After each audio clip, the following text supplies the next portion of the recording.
Abordons maintenant les présences dites spirituelles. Il y a la présence matérielle, la présence de la vie, la présence de l'intelligence, la présence de la conscience. Nous voici en présence des esprits. Ce sont des mots difficiles à employer. Il faut y entrer par l'expérience.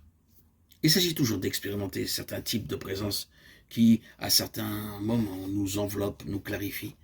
Des intelligences qui éclairent notre propre intelligence et qui ne sont pas produites par notre propre cerveau. Intelligence angélique, c'est un autre mode de présence. Si l'on parle du domaine des anges, il faudra là aussi être précis et voir dans la tradition juive, comme dans la tradition chrétienne, comment se distinguent les différents niveaux de présence. Entre le monde humain et le monde matériel, entre la présence humaine et la présence de la matière, il y a ces présences intermédiaires, comme l'animal intelligent, comme la plante vivante. Mais entre le monde humain et le plan purement spirituel, purement silencieux, il y a aussi ces plans intermédiaires qu'on peut appeler plans angéliques. Henri Corbin parlera d'imaginal. Pas seulement d'imagination qui peut être produite par un processus de réaction à un environnement. Là, il s'agit de plans de conscience. Prenons par exemple la qualité de présence d'un chérubin.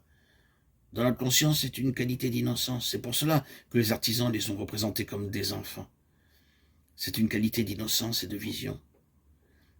Chez Carlos Castaneda et le sorcier Yaqui, qu'il put suivre pendant un temps, il est question de voir, avec une certaine qualité de présence, qui est qualité de vision. On voit ce qui est, avec innocence. Il n'y a plus de projection, plus de mental, même pas d'intelligence. Il y a une vision de ce qui est.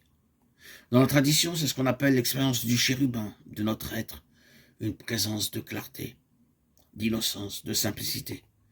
Être chérubin pendant quelques instants, cela simplifie la vie.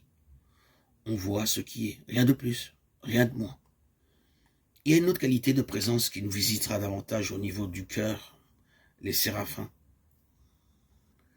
Dans la tradition hébraïque comme dans la tradition chrétienne, le séraphin, c'est le brûlant. Dans le cœur, il y a la présence d'une brûlure, d'une compassion, d'un amour infini à l'égard de tous les êtres. Je pense à saint François d'Assise, quand il a été visité par le séraphin.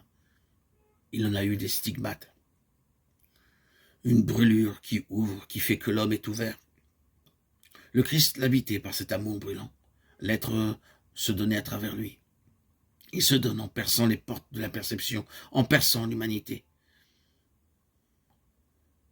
Il existe une présence, une qualité d'amour, de compassion qui peut quelquefois nous visiter.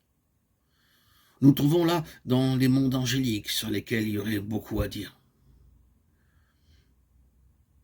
Il y a là la présence de Gabriel, le messager.